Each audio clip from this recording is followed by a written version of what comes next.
Now, the first two steps to set up your very own website is firstly to get web hosting and then to register your domain name. Now, web hosting will really allow you to store your website online so that people can access it all over the world. And your domain name will be, for example, your companyname.com, and that's your web address so people really know where to access your site. So there are plenty of places where you can complete these two steps, but I would recommend BlueHost.com. They are the company that I use personally. They've never let me down.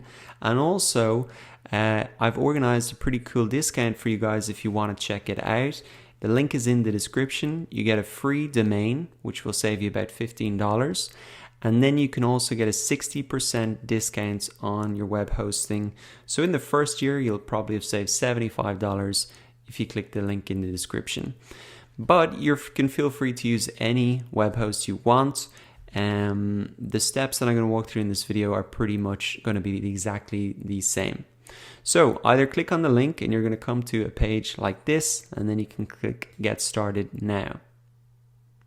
And then we need to select our web hosting plan.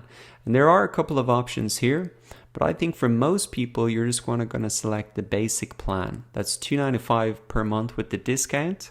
And that means you can host one website online.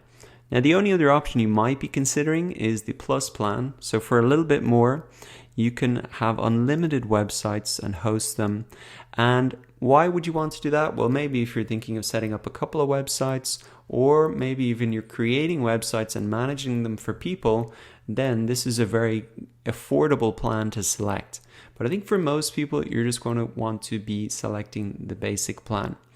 And I do want to explain a little bit further now, why do you even need web hosting in the first place? If you've never set up a website, it's a bit of an alien concept because we just post stuff to Facebook, YouTube for free.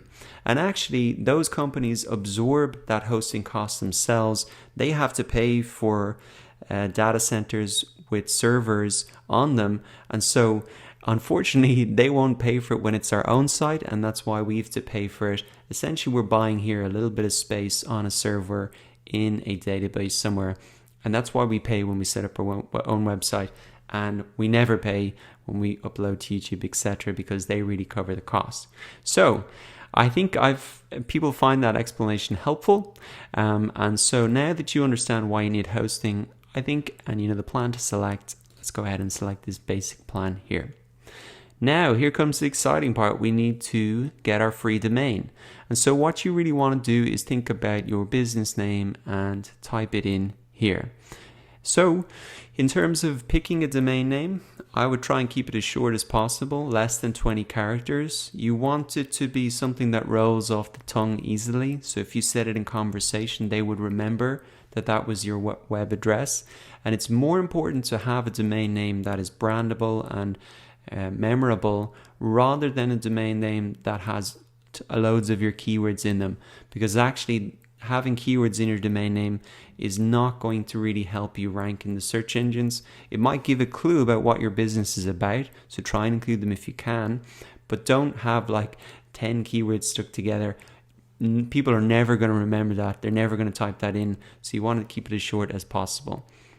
So if you're creating a new domain, you can type it in here, or you also have this option if you've bought a domain previously to go ahead and sign up.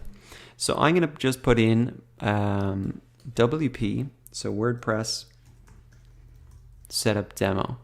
And then we get to select our domain ending. You can see now it's on .co.uk. And I would try and get the .com if you can, if it's available. That's what people remember the most. It seems like the most trustworthy. They don't have to think about what's the domain ending. But there are other options out there. You can see them here. .org is very popular for charities. .co is becoming more popular as well for startups and new companies. But for now, I'm just going to buy the .com and then click Next. So now we need to go and fill out our account information. So I'm just going to take a couple of moments to fill this all out. So once you've filled out your account information, then you just want to review your package information.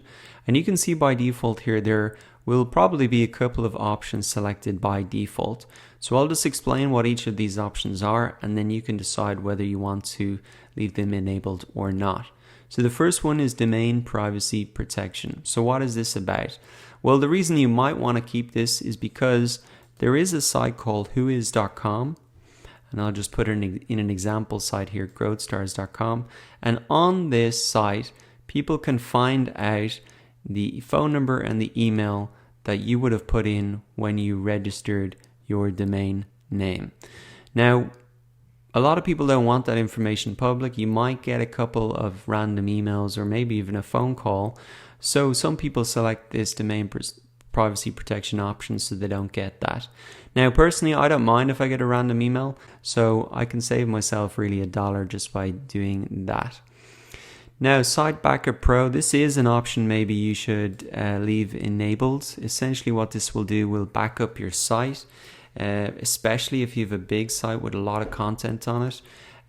You may be changing content, you may be editing the code, something like that, something breaks, and you need to get your backup version so that you can get your site back up and running.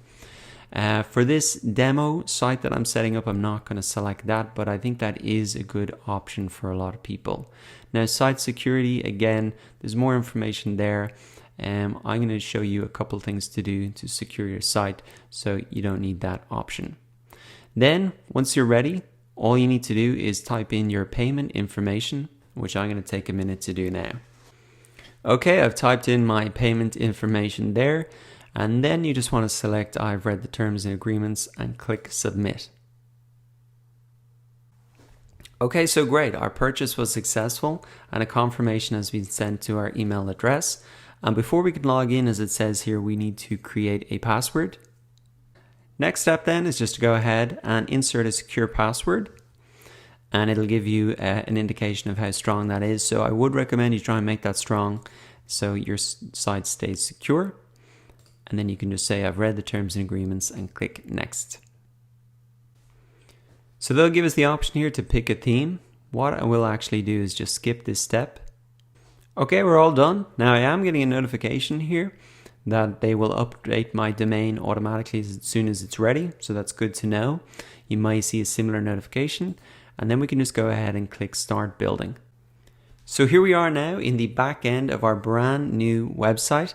And if you want to take a look at what it looks like, just come up to welcome, come up to visit site, and we can see that this is what our site is really looking like now. It's pretty basic so far, not a lot of content on it, but we're going to be making this really look incredible and adding content to it. But that really wraps up the first steps to setting up your site, registering domain name, getting hosting, and installing WordPress.